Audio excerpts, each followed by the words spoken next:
Tövəndi diqqətinizə sunulduğan yazma Çət əldə ölüm haqqında oylanış. Məzkur yazma 2016 yılı 19 yanvarda yazılған.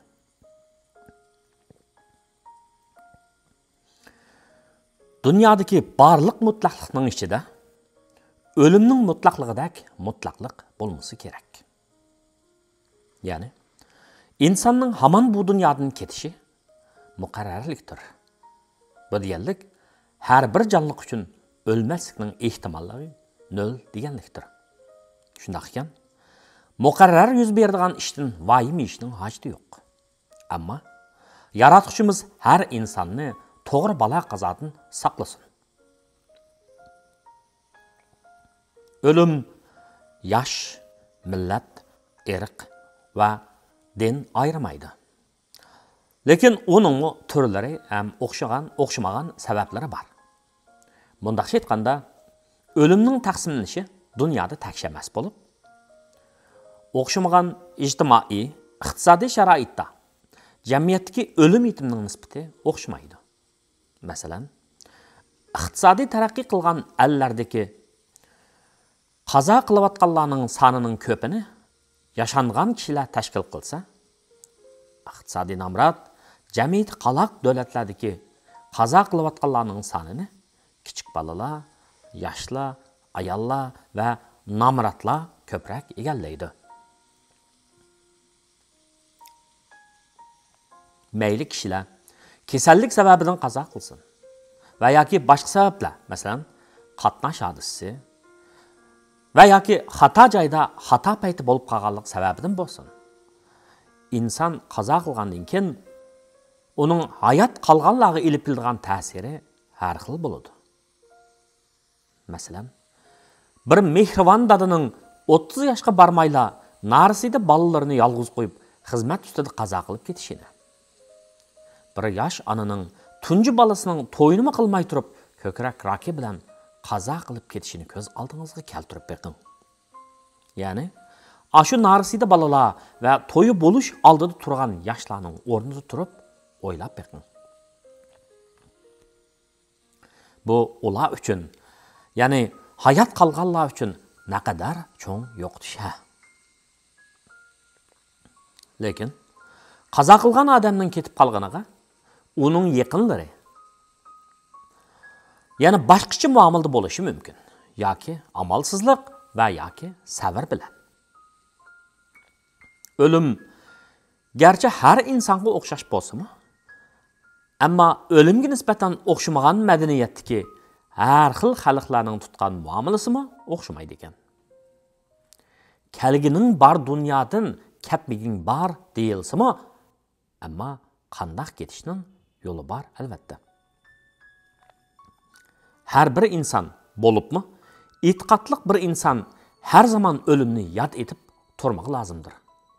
Biz özümüz xalamagan bir paytda Allah'ның dargohiga qaytishimiz mumkin. Lekin bizda uzun ham sog'lom yashashga bo'lgan arzu umidmi bo'lishi, ham biz bu sabab olimida o'zimizga berilgan bu hayotni yaşaması bo'lmaydigan bir xil vazifa deb emas, balki bir huquq deb qadrlab yaşamağımız, ta ki Azrail yenimizga kelgicha ciddi amma xo'shal hayotni barpo qilib, aktiv energiya hosil qilib, umidvorlik bilan yaşamağımız lozimdir. Men bu xil eslarimni tövandagi yozmamda ifoda qilganman. Ciddi hayot. Ati o'lib ketib qoladigandek yasha deding. Мәңгі өлмейдігандек yaşa dedin. Mən dəsləb nemi deydigando dedim. Amma seni dana görüp, öz görüp, her iki gepingi maqıl dedim. Birinci sözünü düşenmek bop ve ciddi bir hayatını berba qıldım.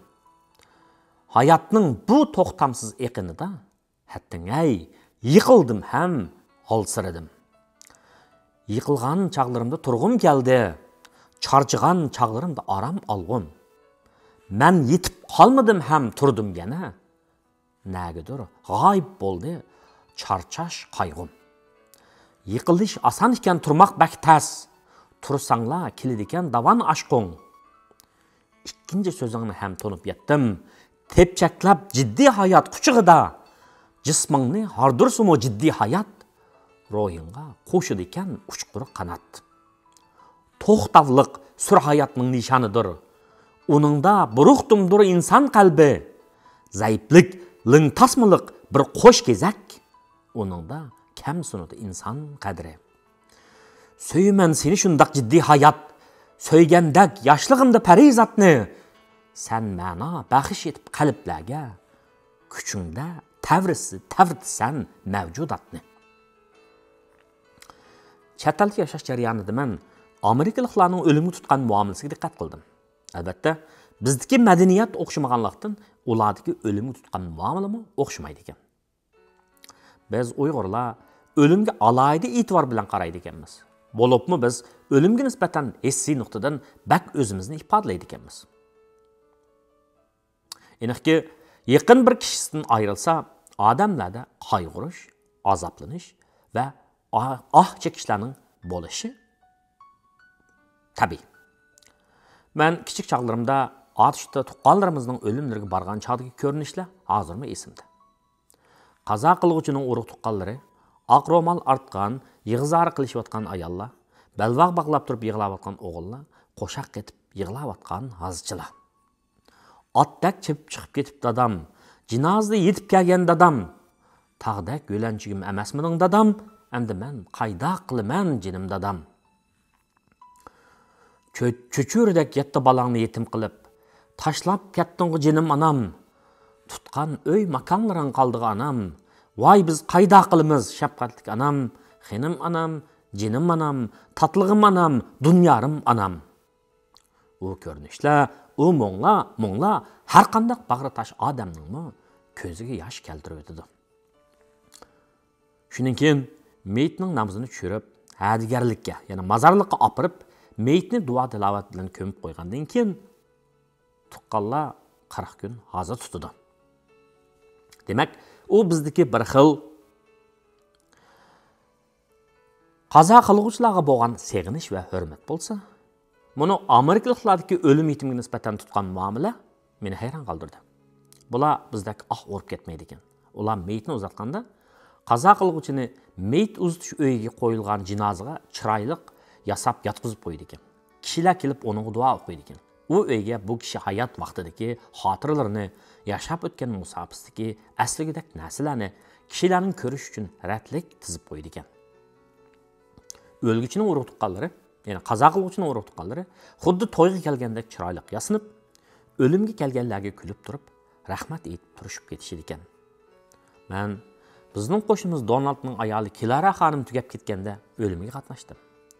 Kilara xonimning odatda o'ziga amroq ballarining o'limni uzatqishlarga qarab kulib turib salom qilishi meni ham bak hayron qoldirdi, ham o'yga silib qo'ydi.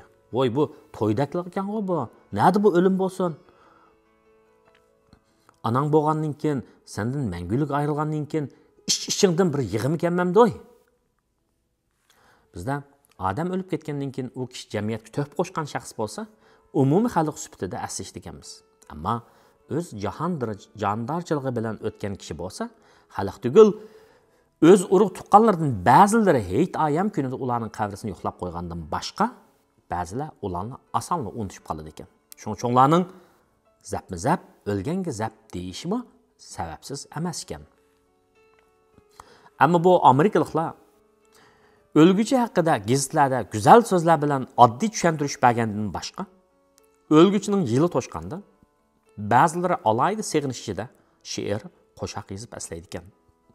Ba'zilarining aslimasi odamning yuragini titirtdi. Amerikada qazo qilganlarning qabrisi bak chiroyli tutildi ekan. Ya'ni ular ziyoratkorlikni yaxshi boshqardi ekan. O'lguchining ism familiyasi va ma'lum ma'niga bir ikki jumla so'z yozilgan, qator-qator tiklangan xotira tashlar hamda ularning atrofidagi yeshillik, ziyoratkorlikdagi qushlar odamga boshqacha yengil ta'sir beradi ekan. Men yana Amerikada ba'zi kishilar o'lib ketgandan keyin ularning urug' tuqqanlari o'zlaridan ahvol so'rab, pul puchak avatmoqchi bo'lganlarni, o'zlarining ko'nglini ma'lum jamoatning paravalqiga payliq tashkilotlar, maktablar yoki yo'qsullar jamiyatiga iyona qilishga chaqiriq qilganliklariga ham diqqat qildim. Onundan sırt ba'zilari qazo qilib ketgan ota-onasi yoki bir tuqqanlarga bo'lgan seg'inish hissiyatini jamoat ko'p o'tadigan yo'llarning chetiga, bog'chalarning ichiga va ko'lning bo'ylariga o'rindiq yasitib berish orqali ularni aslijdiganliklari bilan ifoda qilishdiganliklarini nurg'un qitim ko'rdim. Ya'ni Lara Polchovikni seg'inib, uning xotirasi uchun degandek. Ben yaqinda vatanda shimoldagi bir noyida bir umr muarib sohasida shug'ullangan bir hurmatli sazovor xonimning vasiyatida o'zining o'limiga kelgan jamoatga kitob sovg'a qilishni tavsiya qilganligini va bu hurmatli xonimning farzandlarining opasining va'dasini shundoq o'rilganligini ko'rib ta'sirlandim. Janob Alloh bu xonimning yotgan joyini jannatdan qilg'ay. Amin. Odamlarning yeshi muayyan chekdan oshgandan keyin o'lim haqida o'ylashga boshlaydi. Ya'ni nerede yatarman, kim bilan yatarman degandek. Vatanda bu haqda o'ylashning hojati yo'q. Chunki u yerda o'z jamoating, o'z xalqing bilan birga yatsan. Ammo bizdak muhojirlarga nisbatan bu bir bosh qotiradigan va o'ylashmasak bo'lmaydigan masala. Amerikada musulmonlar bayada musulmonlar zaratkorligi bor. Ammo shundaqdimi o'zimizning zaratkorligimiz bo'lishimi zarur ekan deb o'ylab qolgan bo'ldim. Yeşimning çoğun işe erişip. Bolupmu 2-3 yılının aldıda başka ştatdaki bir ağinamның anısının ölümünü uzattık. Ötken əsrinin 80-ci yıllarının oturlarında Amerika köçmen bolğan bu ayal xanım kesellik sebebiden 70 neçə yaşlarda qaza qıldı. Boston'dan ailem boyunca berip ölümünü uzatışıp qatnaşdıq. Məsciddə namazını düşürüp bolğandan keyin şu ştatdaki musulmonlar zaratkorlarga berib xonimni yerligiga qo'ydik. Shu kuni qor yaqqan, havo sovuq bir kun edi. Og'inamning yig'idan qizirib ketgan ko'ziga qarab, ham ichim echdi, ham vujudimni bir sovuqchilik qopladi. Bu hayotimizda boshqalar his qilg'idek iz qoldira olmay o'libmi ketib qolarmizmi? Nada, kimlarga qo'shni bo'lib yotarmiz? Bolalarimiz bilan birga qabrimizni yo'qlab duo qilib qo'ygan kishilarmi chiqarmi? Chunki o'lim o bir muqarrarlik. Biz undan qutulolmaymiz. Ammo chet eldagi muhojirlar uchun qazo qilgan chaqdagi yeganlikdek bichorlik bo'lmasa kerak. Shuni o'ylab o'tib, inson uchun o'z vatanida o'lishning bir baxt ekanligini his qildim.